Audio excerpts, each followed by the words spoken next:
J'enregistre. Pour l'instant, il n'y avait rien d'intéressant en fait. Alors voilà, l'enregistrement est en cours. Donc pour refaire un petit résumé de ce que je viens de faire, parce que j'ai oublié d'enregistrer la première partie, on a vu une petite image sur laquelle il y a les inspirations et expirations. En fait, j'expliquais les muscles inspirateurs et expirateurs, en partant du diaphragme qui est le plus important, mais aussi les muscles accessoires à l'inspiration qui peuvent être au niveau supérieur de la cage thoracique, qui vont élever la cage thoracique, le diaphragme qui va descendre la cage thoracique, donc dans les deux plans, et puis dans un troisième plan, c'est-à-dire aussi dans le dos, des muscles inspirateurs qui vont permettre aussi d'écarter les côtes basses, parce que celles du haut sont fixes, mais il y a les côtes flottantes et les côtes basses qui permettent aussi de bouger un petit peu et de gagner encore en volume. Donc voilà, c'était ça pour résumer. Et là, je fais partager une vidéo. Je ne me trompe pas, c'est celle-là.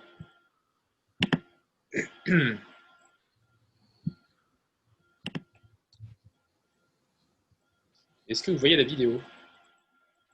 Oui, très bien.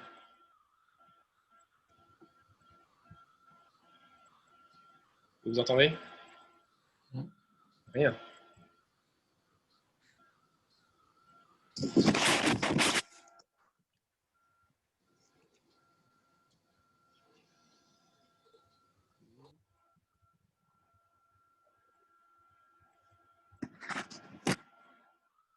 Ici, la faute du cerveau et la tente du cervelet, le diaphragme. La respiration totale permet de retrouver une parfaite maîtrise de son corps. Elle permet de mobiliser les différents diaphragmes, le plus connu étant le diaphragme thoracique, mais aussi le diaphragme crânien, le diaphragme cervical et le diaphragme pelvien. Ces différents diaphragmes vont stimuler les niveaux, les plexus nerveux, neurovégétatifs qui apparaissent à l'écran progressivement. Ces quatre diaphragmes, le diaphragme crânien étant une expansion ménagée que vous voyez apparaître ici, la faute du cerveau et la tente du cervelet, le diaphragme cervical étant constitué de la langue, des muscles susioïdiens et de l'osioïde, le diaphragme thoracique très connu qui est une séparation, une grande cloison musculaire qui sépare l'abdomen de la cage thoracique, le diaphragme pelvien, cette grande corbeille musculaire qui relie le sacrum aux os iliaques, aux os du bassin. Ces diaphragmes vont travailler ensemble, en synergie, et vont stimuler la circulation, vont stimuler les différents centres nerveux. Le diaphragme thoracique, vous voyez, c'est un muscle très intéressant, très important, va descendre à l'inspiration et remonter à l'expiration. Il va mobiliser les viscères, les intestins, le foie, le pancréas, la vessie. Et ces viscères vont descendre à l'inspire et remonter à l'expire et vont stimuler le diaphragme pelvien. Vous voyez la dynamique, la mobilisation de toute la colonne lombaire lors de la respiration. Vous voyez ces viscères qui descendent lors de l'inspiration et qui remontent lors de l'expiration. Le diaphragme et la respiration vont jouer un rôle de brassage des viscères. Tous les muscles se mettent en action lors de la respiration, les muscles dans le dos, les muscles au niveau de la gorge, au niveau de la mâchoire, au niveau de la nuque, les côtes se mobilisent. Elle s'écarte à l'inspiration, elle se rapproche à l'expiration. Et pendant toute la respiration, les muscles abdominaux sont importants pour l'expiration forcée, mais aussi pour offrir une certaine résistance au diaphragme. Et vous pouvez respirer lentement dans le ventre et dans le périnée.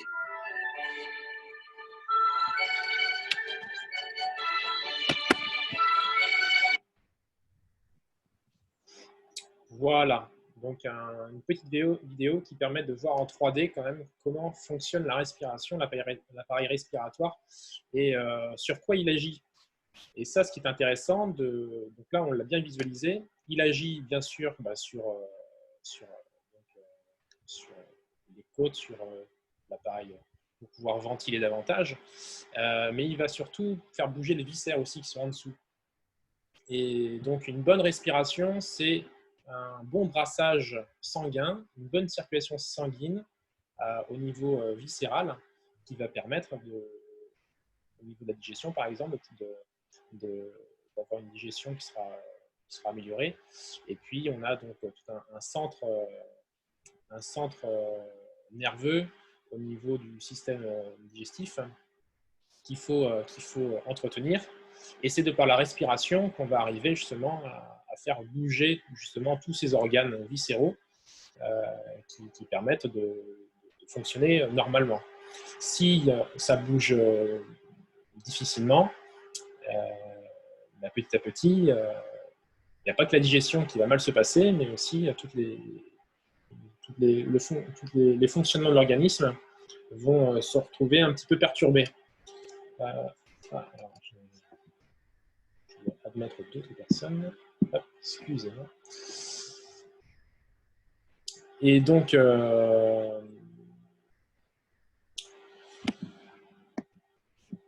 c'est aussi pour ça que je voulais faire partager les problématiques, les besoins de devoir respirer correctement, suivant les différentes formes de respiration qu'on va pouvoir activer lors des différentes journées, parce que ça a un impact vraiment physiologique de bonne santé. Ce n'est pas que activer l'appareil respiratoire pour faire l'activité physique, par exemple, mais même au quotidien, si vous voulez monter des étages et ne pas être fatigué, eh bien, il va falloir aussi être en mesure de faire fonctionner ces muscles respiratoires correctement. Alors, ils sont en lien aussi avec le reste de l'organisme, avec les autres muscles. Je vais vous faire partager aussi autre chose. Justement, les problèmes de respiration. Voilà. Je ne pense pas que vous voyez directement ça. Alors, je le mets là et je mets en partage. Je vais essayer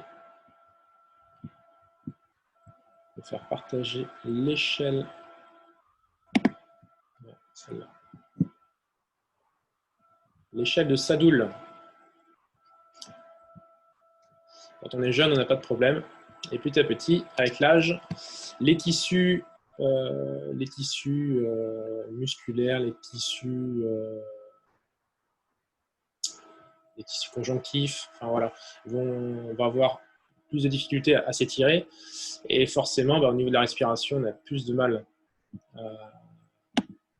à bouger, à respirer. Et cette échelle dit qu'elle est sur 5 niveaux. Niveau 0, donc il n'y a pas de dyspnée, c'est-à-dire de difficulté de respiration, pas d'essoufflement particulier. Bien sûr, quand on monte un escalier, on a le rythme cardiaque qui monte, ça c'est tout à fait normal, mais il n'y a pas de difficulté particulière.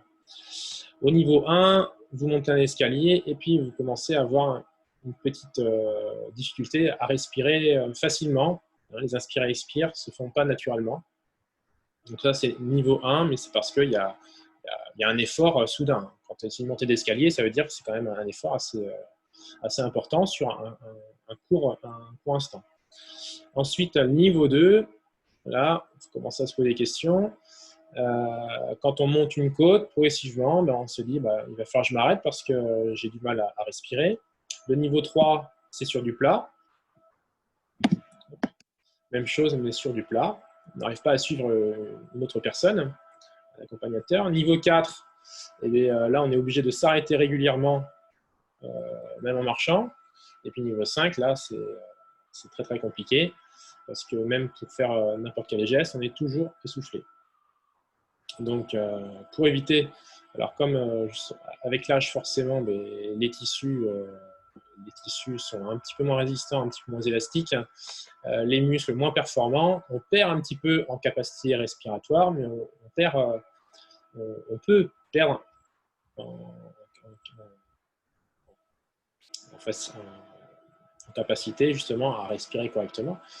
Donc là, il va y avoir des problèmes cardiovasculaires aussi. Hein.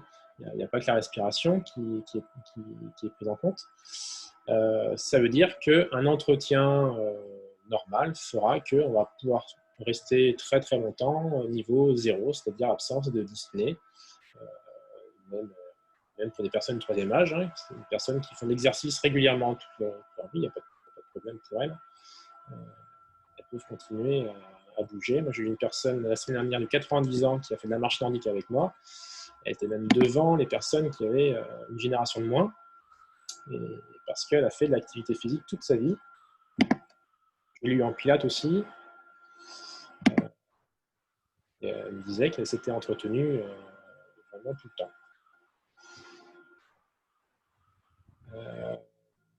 Voilà pour cette petite image que je voulais faire partager.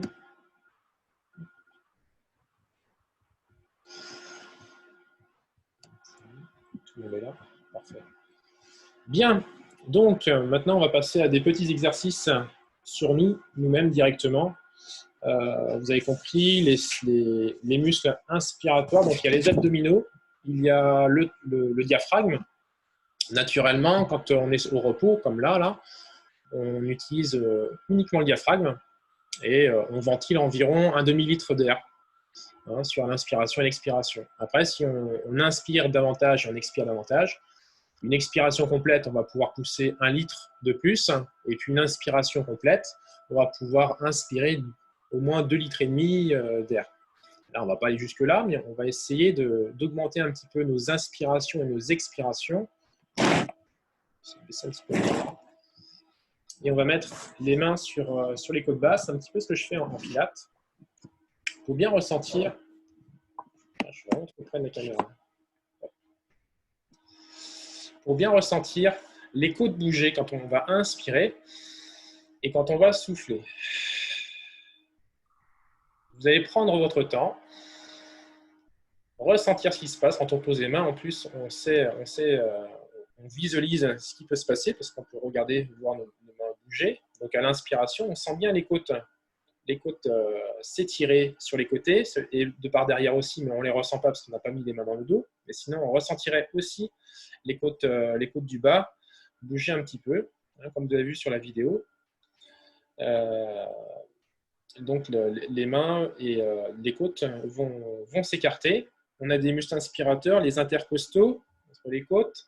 Au niveau des clavicules, ça va permettre de tirer les côtes. La première côte qui va donc avec les intercostaux, c'est toutes les côtes qui vont remonter. Et puis le diaphragme vers le bas qui va tirer.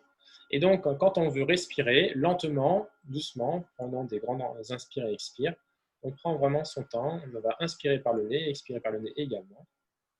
Vous pouvez le faire aussi avec moi. Et ressentir ce qui se passe. Ressentir ce qui se passe au niveau du ventre, donc au niveau de l'abdomen. Ressentir ce qui se passe au niveau du thorax, au niveau des côtes. On peut éventuellement voir aussi les épaules ou les ressentir. Qu'est-ce qui se passe? Est-ce que ça bouge? Dans tous les sens. Et quand on va chercher à gagner justement en capacité respiratoire, on va chercher à travailler tous ces muscles de la respiration, les muscles accessoires. Donc au niveau des pectoraux, au niveau des clavicules, au niveau des abdominaux, des obliques et dans le dos également. On l'a vu en 3D tout à l'heure. Quand on respire, il y a toute cette région qui est activée. Et ce sont tous ces muscles qui doivent participer. Alors, on peut faire des exercices spécifiques sur une région, mais globalement, quand vous faites des exercices respiratoires, tous ces muscles, s'ils sont assez lents et profonds, tous ces muscles vont pouvoir travailler. Et en plus, alors, ce n'est pas qu'une histoire musculaire, c'est aussi une histoire de tirer sur les tissus conjonctifs, les tissus aussi musculaires, pour pouvoir garder cette capacité respiratoire et même l'améliorer, parce que si on n'y a jamais fait prêter attention, on peut toujours améliorer cette capacité respiratoire. Et je voulais faire un petit exercice avec vous en faisant des ventilations profondes et lentes, en faisant 5, si vous avez de quoi chronométrer. Moi, je peux vous donner le top. C'est moins facile parce que vous ne pourrez pas me dire quand est-ce que vous avez fini. De savoir combien de temps vous avez mis à inspirer et expirer. Donc, je ne sais pas si vous avez la possibilité. Moi, je prends mon petit chronomètre. Alors, pour rappel, ce n'est pas un record non plus. On cherche à inspirer profondément par le nez, uniquement par le nez. Et de souffler, je ne donne pas de consigne particulière au niveau ventral, au niveau thoracique. Ça, on verra ça dans les prochains jours. Là, c'est vraiment une respiration naturelle qui va être un peu plus longue et profonde. Donc, quand vous êtes prêt, eh bien, vous allez pouvoir démarrer et faire 5 respirations complètes. Je vous laisse.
Dans les commentaires, vous pouvez mettre le temps que vous avez mis à faire ces 5 respirations.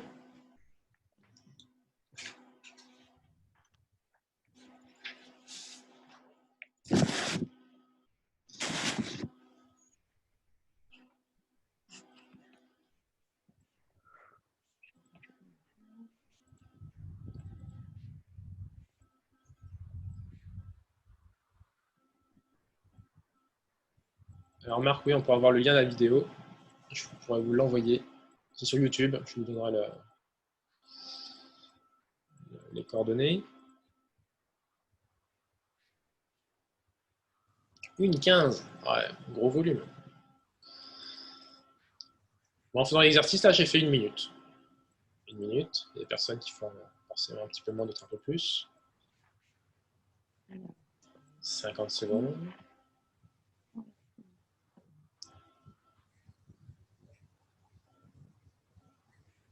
42 secondes. 1,45, Julie. Quelle capacité!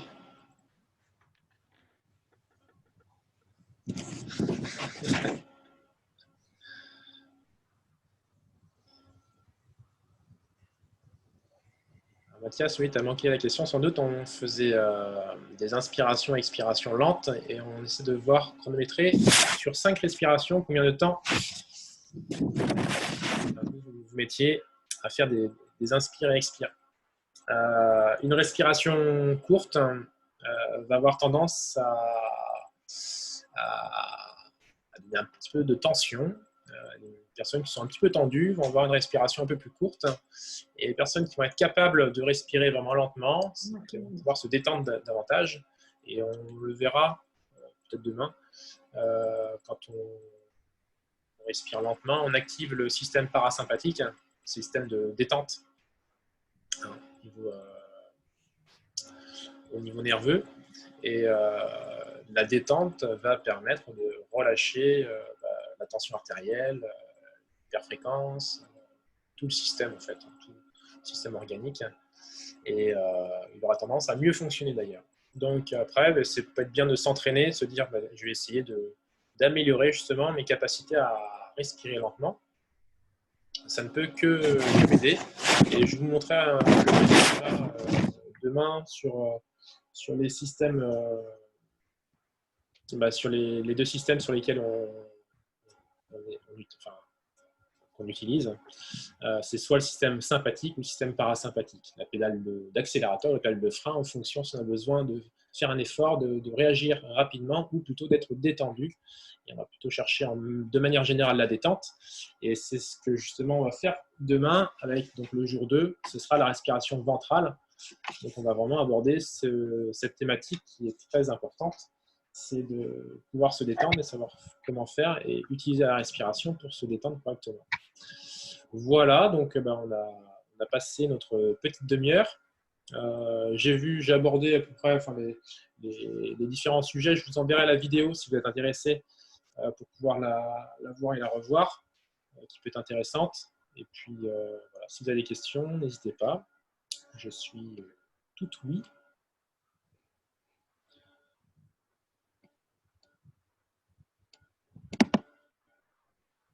Micro marche toujours pas?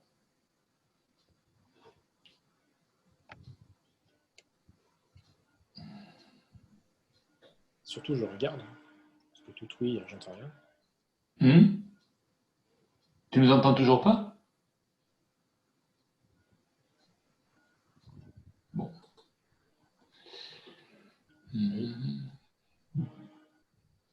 Non, j'entends pas. Je n'entends personne. Ouais, attends.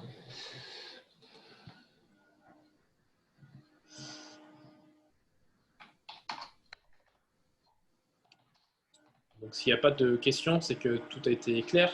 Enfin, vous saviez déjà tout, forcément. Non, pas forcément, mais il n'y avait rien de très compliqué. C'était des généralités pour aujourd'hui.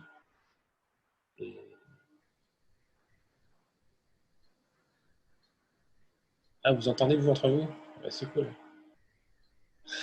Il n'y a que moi, là. Il n'y a que toi. Il va falloir que je fasse mes petits réglages pour demain. Et bien, très bien. Et bien, s'il n'y a pas de questions particulières, on va arrêter la session d'aujourd'hui. Je vais arrêter l'enregistrement.